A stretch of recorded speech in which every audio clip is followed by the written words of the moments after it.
So finally chapter number 1 और 2 पूरी तरह से कंप्लीट हो चुका है, जिसको हमने 3 पार्ट्स में डिवाइड किया है। इस चैप्टर में हमने सारे इंपॉर्टेंट टॉपिक्स को डिस्कशन किया और डिटेल्ड में डिस्कशन किया है। अगर अभी तक आपने वो वीडियोस नहीं देखी हैं तो आपको उसका लिंक मैं नीचे डिस्क्रिप्शन बॉक्स में दे दूंगा। अब लास्ट क्लास में हम लोग बात करेंगे चैप्टर नंबर 1 और 2 के इंपॉर्टेंट टॉपिक्स, और इस बार सीबीएसई के सैंपल पेपर्स में कौन कौन से क्वेश्चन इस चैप्टर से पूछे गए हैं। तो आइए स्टार्ट करते हैं इंपॉर्टेंट टॉपिक्स के साथ इस वीडियो को।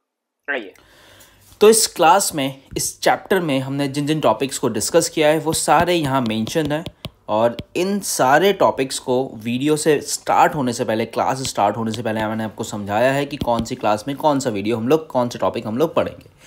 तो ये तो पूरा चैप्टर है, और अब इस चैप्टर के कुछ इंपॉर्टेंट टॉपिक्स की बात करेंगे जो 2025 के एग्जाम्स के लिए बहुत ज़्यादा इंपॉर्टेंट बनते हैं। तो सबसे पहले आप एक टर्म ज़रूर याद करें, एंड यूज़र, जिसका डिस्कशन मैंने आपको समझाया है और बोला भी है कि इंपॉर्टेंट है 2024 और 2025 के लिए। उसके बाद stock and flow. Stock and flow कई बार बोर्ड्स में क्वेश्चन पूछा गया है, तो हो सकता है 25 में भी पूछा जाए, और यहाँ से MCQs और direct difference between stock and flow question करके कई बार बनता है। नेक्स्ट है फाइनल और इंटरमीडिएट गुड्स, जिसके साथ आपसे वो पूछ सकता है, मैं यहाँ लिख देता हूँ, कैपिटल गुड्स क्या होता है और कंज्यूमर गुड्स क्या होता है। तो कैपिटल और कंज्यूमर गुड्स भी आप पढ़ लीजिएगा, और ये सब कुछ आप पे डिपेंड करता है यहाँ पे एंड यूज़र वाले टॉपिक पे, ठीक है। उसके बाद 4 सेक्टर इकोनॉमी मैंने आपको बहुत अच्छे से समझाया, जिसमें मैंने आपको 2 सेक्टर समझाया, जिसमें मैंने आपको 3 सेक्टर समझाया, जिसमें मैंने आपको 4 सेक्टर समझाया, C+I, C+I+G and C+I+G+X-M। I hope आपको ये याद होगा, अगर आपने वीडियो नहीं देखी तो आप देखेगा। उसके बाद real flow and nominal flow, ठीक है। रियल और नॉमिनल फ्लो में हमने बात करी थी, जिसमें हमने गुड्स की बात करी थी, जिसमें हमने रियल फ्लो, नॉमिनल या मनी फ्लो भी बोल सकते हैं उसको, जिसमें हमने मनी से रिलेटेड और गुड्स एंड सर्विसेज से रिलेटेड बात करी थी। ये इंपॉर्टेंट बनता है, ये प्रैक्टिकल के लिए बहुत ज़्यादा इंपॉर्टेंट बनता है। And last topic is saving is virtue and vice. So saving virtue है या वाइस है, इसकी अलग से मैंने एक शॉर्ट वीडियो बनाई है जो 4 या 5 मिनट की, आई होप तो आप उसको देखिएगा, आपको समझ में आएगा।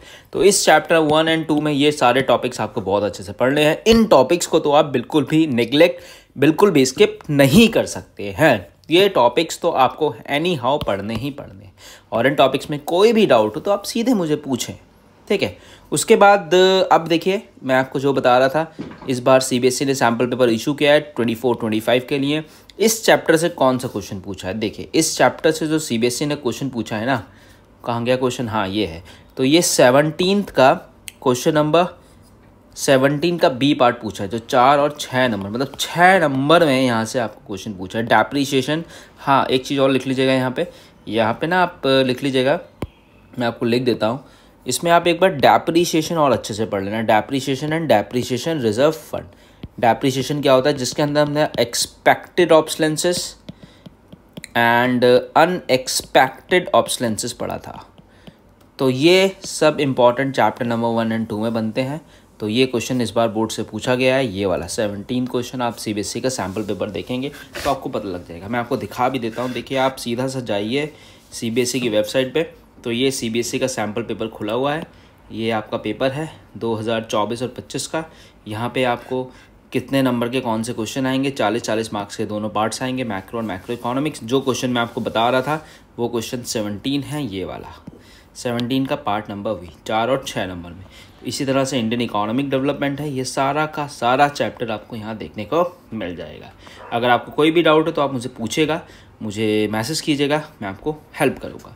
उसके बाद अगर आपको इस चैप्टर के नोट्स चाहिए ना, तो ये देखिए नोट्स आपको पूरी तरह से मिल जाएंगे, और इसमें आपको चैप्टर नंबर 1 पूरा नोट्स आपको मिलेगा, चैप्टर नंबर 1 और 2 जिसमें आपको कंप्लीट नोट्स मिलेंगे। अगर ये नोट्स आप चाहते हैं तो मुझे मेरे टेलीग्राम पे ज्वाइन कर सकते हैं, जो टेलीग्राम का लिंक है वो मैं आपको भी डिस्क्रिप्शन बॉक्स में दे दूंगा, या आप द इकोनॉमिक्स हब करके सर्च करेंगे तो आपको वहाँ पे मिल जाएगा। तो ऐसे ही चैप्टर नंबर 1 से लेकर 12 चैप्टर्स तक सारे के सारे नोट्स वहाँ पड़े हुए हैं, वहाँ रखे हुए हैं, अब वहाँ से उसको कॉपी कर सकते हैं।